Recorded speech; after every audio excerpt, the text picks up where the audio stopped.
देखिए, आज से लगभग 50 साल पहले 1974 में सऊदी के अंदर पहली बार हलाल प्रोडक्ट्स को लागू किया गया, जिसके अंदर स्टार्टिंग में सिर्फ मीट प्रोडक्ट्स को ही गिना जाता था। बट लेटर ऑन 1993 तक बाकी के अदर प्रोडक्ट्स जैसे कि oil, cosmetics, medicine, clothes, spices, even stocks को भी इसके अंदर मैंडेटरी कर दिया गया। और बढ़ती हुई इसकी पॉपुलैरिटी को देखकर बाकी की जीसीसी कंट्रीज़ ने भी इसको बहुत जल्द अडॉप्ट कर लिया और देखते ही देखते ये सर्टिफिकेशन का बिजनेस कुछ ही समय के अंदर एक मल्टी बिलियन डॉलर की इंडस्ट्री बन गई। लेकिन ऐसी बहुत सी कंट्रीज़ हैं जहां पे अपने कस्टम्स और रेगुलेशन के चलते इन कंट्रीज़ को पूरी तरीके से बैन कर रखा है, जैसे Sweden, France, Norway, Ireland, Slovenia, Belgium, Denmark और रिसेंटली इंडिया के अंदर खासकर उत्तर प्रदेश में इन प्रोडक्ट्स को बैन किया गया है। तो आज इस वीडियो में हम अपनी डिटेल्ड एनालिसिस से जानेंगे कि वो मेन क्या रीजंस है जिसकी वजह से हलाल प्रोडक्ट्स को यूपी में बैन किया गया। और so let's start the video and watch till the end.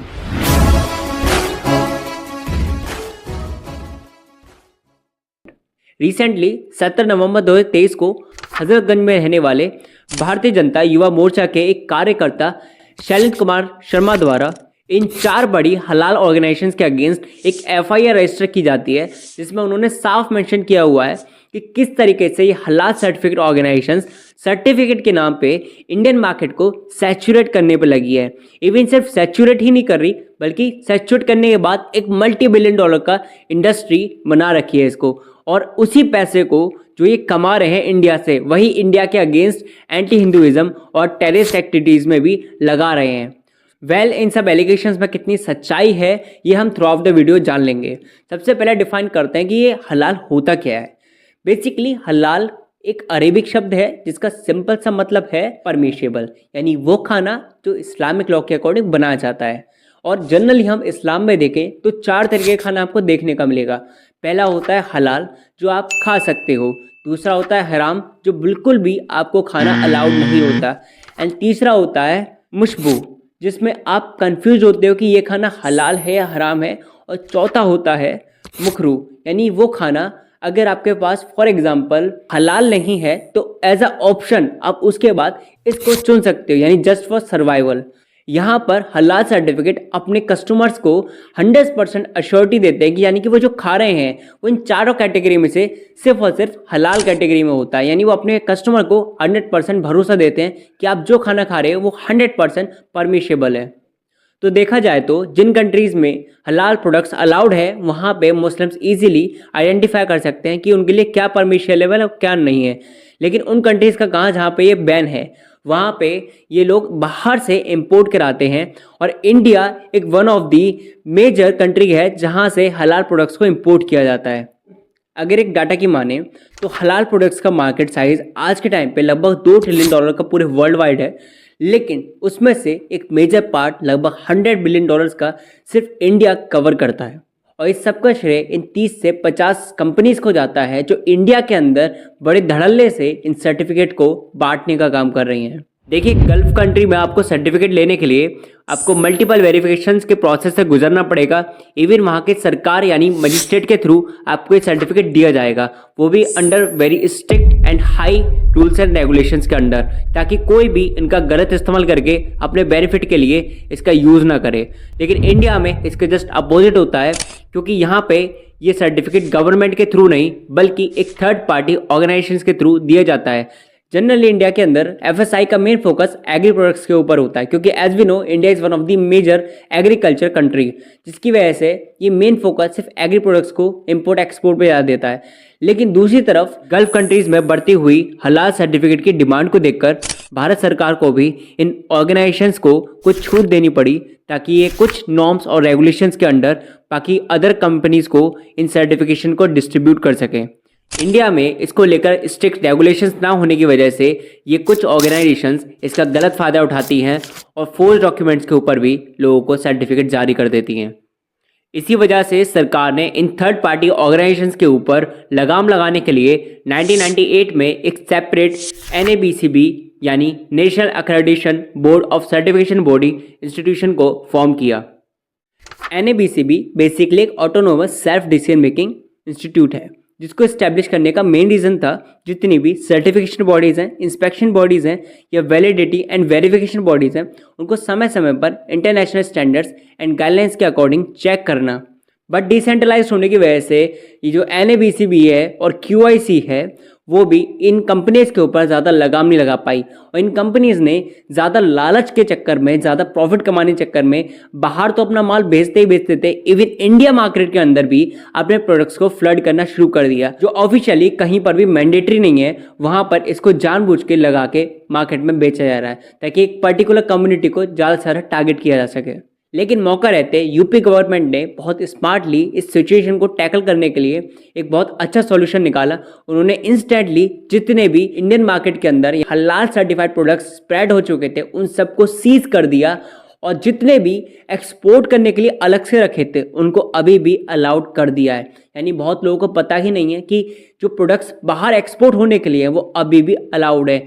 जो प्रोडक्ट्स इंडियन मार्केट में अनऑफिशियली या गवर्नमेंट के बिना परमिशन के फ्लडेड थे उनको साफ तौर पे बैन कर दिया गया है, और एज अ रिजल्ट यूपी में मात्र 2 से 3 दिन के अंदर 2,500 किलो हलाल सर्टिफाइड प्रोडक्ट्स को सीज किया गया। पर मुद्दे की बात तो ये है कि भाई आखिर ये कंपनीज यानी ये organisations, so called non profit organisations, आखिर कितना पैसा छापते हैं। ध्यान से इन पिक्चर्स के ऊपर ज़रा नज़र डालिए, जिसमें मैंने पूरा फ्लो बताया है कि किस तरीके से FSI रजिस्ट्रेशन और हलाल सर्टिफिकेशन लेने के लिए आपको कितना पैसा और कहाँ कहाँ देना पड़ेगा।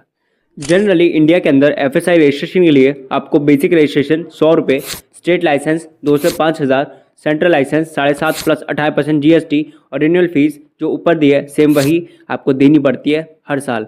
दूसरी तरफ हलाल सर्टिफिकेशन के लिए अगर 3 साल का चाहिए तो 60,000 प्लस 1,500 रुपये पर प्रोडक्ट प्लस GST।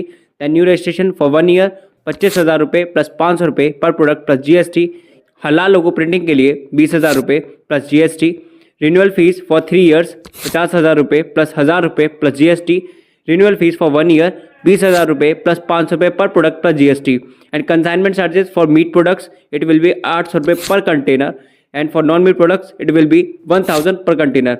यानी ये वो चार्ज है जो आपका इंडिया से गल्फ कंट्री में जो शिप के थ्रू माल जाता है उसमें पर कंटेनर फॉर सर्टिफिकेशन आपको दिखाना पड़ेगा। ऑडिटरी एक्सपेंस पर मैन डे, यानी कि जो भी इंसान आपके यहाँ पे आएंगे, जितने नंबर ऑफ पर्सन आएंगे, हर इंसान का अलग आपको इतना रुपये चार्ज करना पड़ेगा। एक इंसान का लगभग 1,000 रुपये plus travel and lodging charge and boarding charge. Then professional fees इनकी जो स्टार्ट होती है वो 25,000 से स्टार्ट होती है। और यहाँ पे मैं आपको बता दूँ, जैसे मैंने आपको ऊपर रजिस्ट्रेशन में बताया था 1,500 रुपये पर प्रोडक्ट और 500 रुपये पर प्रोडक्ट्स, ये डिपेंड करता है कि कितने नंबर ऑफ प्रोडक्ट्स उस कंपनी के पास है। फॉर एग्जांपल एक MNC के पास अगर ज़्यादा है तो उसको ज़्यादा पे करना पड़ेगा, और कम प्रोडक्ट्स हैं तो उसको कम पे करना पड़ेगा। अब मोटा मोटा एक एवरेज निकालें तो FSI रजिस्ट्रेशन में अगर कोई स्मॉल ऑर्गेनाइजेशन है तो उसको लगभग 20 से 25,000 रुपये पर साल के, और अगर कोई लार्ज ऑर्गेनाइजेशन है तो उसको 1,00,000 रुपये या प्लस उससे ज़्यादा उसको पे करना पड़ेगा फॉर 1 ईयर। हलाल सर्टिफिकेशन लेने के लिए उसको, कोई छोटी ऑर्गेनाइजेशन भी है तो उसको 3,00,000 रुपये 1 साल के, और अगर ज़्यादा बड़ी है तो उसको मिनिमम 50 लाख तो उसको देना ही देना है, और उससे ज़्यादा भी हो सकता है depending on the number of products. अब आप इसी से एक मोटा मोटा अंदाज़ा खुद लगा लीजिए कि ये हलाल सर्टिफिकेट लाइसेंस यानी जो एक थर्ड पार्टी के थ्रू जाता है, और एक FSI लाइसेंस जो एक गवर्नमेंट अथॉरिटी के थ्रू दिया जाता है, उन दोनों में कितना ज़मीन आसमान का अंतर है। यानी लगभग उसी की तरह है कि एक तरफ सरकारी स्कूल जहाँ बहुत मिनिमल फीस होती है और एक तरफ प्राइवेट स्कूल जहाँ वो अपनी मनमानी फीस वसूल करते हैं। लेकिन अगर एक कंपनी के प्रोस्पेक्टिव से देखा जाए, फॉर एग्जांपल एक नेस्ले की तरफ से, तो उनके लिए भी ये ज़्यादा बड़ा अमाउंट नहीं है, यानी 50 लाख रुपए भी ज़्यादा बड़ा अमाउंट नहीं है, क्योंकि इंडिया में ये कंपनी सस्ता माल बनाकर गल्फ कंट्रीज़ में दुगने तिगने दाम पे बेचती हैं। तो उनके सेल्स रेशियो के अकॉर्डिंग ये सर्टिफिकेशन चार्जेस कुछ करोड़ों में भी होंगे तो भी उनको ज़रा भी फर्क नहीं पड़ता। लेकिन तिजोरियां भर रही हैं, इतना पैसा है कि खत्म ही नहीं हो रहा। आज लेकिन मेन दिक्कत इनके पैसे कमाने की नहीं है, बात यह है कि इनका हुआ पैसा आखिर जाता कहाँ पर है। मोस्ट ऑफ दी सर्टिफायर्स क्लेम करते हैं कि वो जो पैसा कमाते हैं इन सर्टिफिकेट्स को बेचकर, वो उस पैसे को most of the times Muslim community के बेनिफिट्स के लिए, फॉर एग्जांपल मॉस्क बनाने के लिए या उनके इस्लामिक स्कूल्स को फंडिंग करने के लिए इस्तेमाल करते हैं। बट एक ऑस्ट्रेलियन पार्लियामेंट हाउस की रिपोर्ट के according Australian federation of Islamic councils के CEO ने ओपनली एडमिट किया है कि उन्होंने इन सर्टिफिकेट को बेचकर मिलियनर बने हैं, और वो इस पैसे को अपनी वाइफ के शूज़ बेचने में इस्तेमाल करते हैं। इवन यहाँ की जनता का भी सेम यही मानना है कि कहीं ना कहीं ये सर्टिफायर्स चैरिटी के नाम पर टेररिस्ट ग्रुप्स को फंड करते हैं। लेकिन ऑस्ट्रेलियन इंटेलिजेंस एजेंसी की बात माने तो उन्होंने इस क्लेम पर डिक्लाइन करते हुए ये कहा है, we can not find any evidence और links to support this claim, therefore they are not denying this claim either.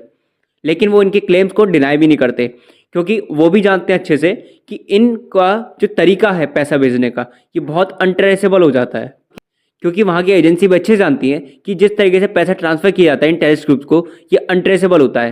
क्योंकि ये जो पैसा है ये दो तरीके से जाता है, एक फिजिकल फॉर्मेट में और एक डिजिटल फॉर्मेट यानी बिटकॉइंस के थ्रू। तो फिजिकल फॉर्मेट में ये क्या करते हैं, एक ऑर्गेनाइजेशन है फॉर एग्जांपल, वो दूसरी ऑर्गेनाइजेशन को पैसा देगी चैरिटी के नाम पर, फिर वो दूसरी ऑर्गेनाइजेशन आगे और चैरिटी दिखाएगी, फिर ये चैरिटी करते करते एट दी एंड लास्ट में किसी ना किसी टेररिस्ट ग्रुप के पास पहुंच जाएगा पैसा। यानी वो डायरेक्टली इंडिविजुअली इसको पैसे को डायरेक्ट नहीं भेजते, क्योंकि अगर उन्होंने डायरेक्ट भेजा ऑर्गेनाइजेशन ने तो वो डायरेक्टली आइडेंटिफाई कर लिए जाएंगे आसानी से।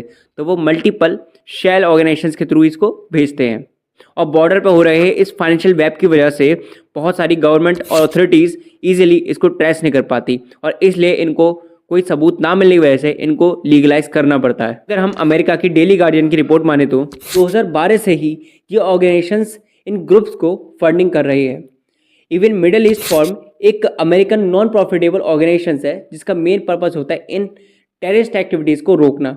तो उसमें वो इन्वेस्टिगेशन में ये पता चलता है कि जो Islamic food and nutrition council of America है यानी IFANCA, उनसे एक बहुत बड़ा अमाउंट हर साल कुछ सो कॉल्ड इस्लामिक ऑर्गेनाइजेशंस को दिया जाता है, जिनका बेसिकली जो लिंक है वो कहीं ना कहीं इन टेरर ग्रुप से भी माना जाता है, जैसे जमात इस्लामिया, हमास एंड अल कायदा से भी बताया जाता है।